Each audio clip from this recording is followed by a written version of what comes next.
Hey guys, welcome to the studio.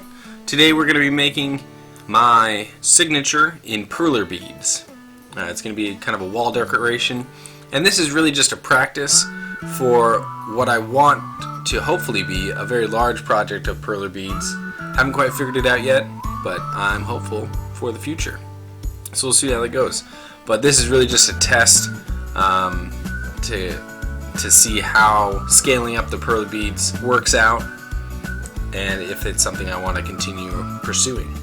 So we'll get started, and I got this grid of Perlers. I printed out my signature on MS Paint, kind of in, I don't know what you call it, poster format. It's in the page setup, and there's lots of tutorials online how to do that. So we just printed that out and just followed along with your beads. There's a couple spots where it's like, I don't know which line to follow because it's all pixelated, and then right here I figured that I wanted that piece connected and didn't want it to have its own piece, so I went ahead and continued that line all the way down. But yeah, you just dump it on and go for it with your tweezers, just go crazy. And this really didn't take very long. The whole thing, start to finish, took me about maybe an hour and a half, and that includes setting up the camera and going back and forth and trying to fix everything and having the kids interrupt me. But yeah, it really didn't take long at all once you get going. Once you have it all done, all you need to do is stick them together. At least this is my preferred method. So first you're going to lay down a piece of parchment paper, put your iron on high, and then run it over just so they're stuck together, just so you can peel it off. And then we're going to stick it in the oven at 350 degrees. So this is after a couple minutes, they're starting to melt. And then left it in there a couple more minutes, and you see that it's starting to kind of become all one solid piece, which is what I personally like.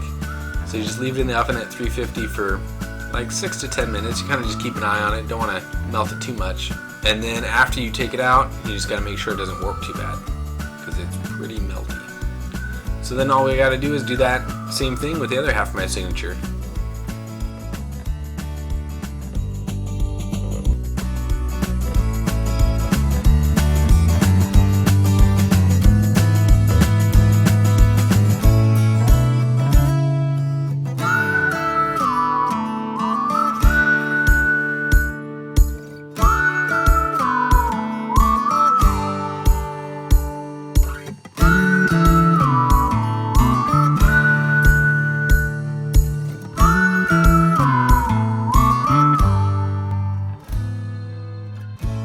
So if you just melt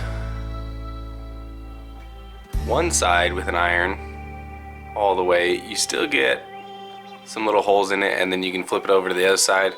A lot of people online like it this way for some reason, and I don't like it at all. Don't like all that texture in there. Or you could flip it over, iron it on one side, then you flip it over and iron it again. It's nice and solid, but you get a lot of inconsistencies in melting, in thickness from the iron. My iron especially does not melt very evenly. The other way is to melt it in the oven, or in a toaster oven if it's small enough. So this was put in, I did it just like this, and then put it in the oven this way. I didn't quite melt it all the way like this, it was still pretty open, but I just melted it just enough for them to stick together. Put it in the oven at 350 for 3 minutes. So it melts it down and leaves the holes really far open, so that's just another way to do it. And it's pretty strong. I mean, I can break it if I really wanted to. Like if I push it, I'm pushing pretty hard right now to bend this, but I can feel that the seams are kind of failing. Or if you leave it in for 6 minutes, it continues to melt down and close up those holes. And you see over here, this one completely closed up. So if you just leave it in for longer, this would completely cover up all those little holes and just be one thin, solid piece of plastic. And this thing is super solid. It's still a little bit warm. I just took it out. Dang, that focus. But that's another way. So whichever aesthetic that you like the best, you can decide and use the method that you like. I personally like this one, but a little bit longer in the oven so that all the holes are gone and it's completely solid. This one actually looks really good when you're actually doing an image and there's a bunch of different colors. Maybe I should do a little test of that. It has really clear definitions between the colors and it looks really awesome.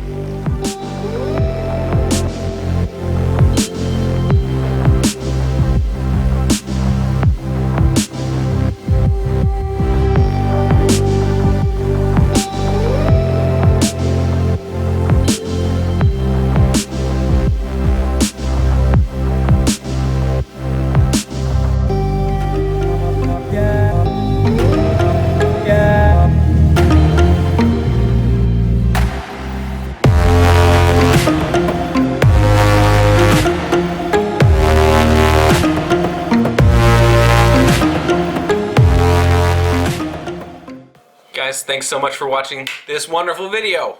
You made it to the end. You are one of the good ones. If you haven't already, please subscribe so that you don't miss out on any awesome future content. Like that one right there. That's coming up soon. And really appreciate you guys. And don't forget, if I can do it, you can do it. Ciao for now.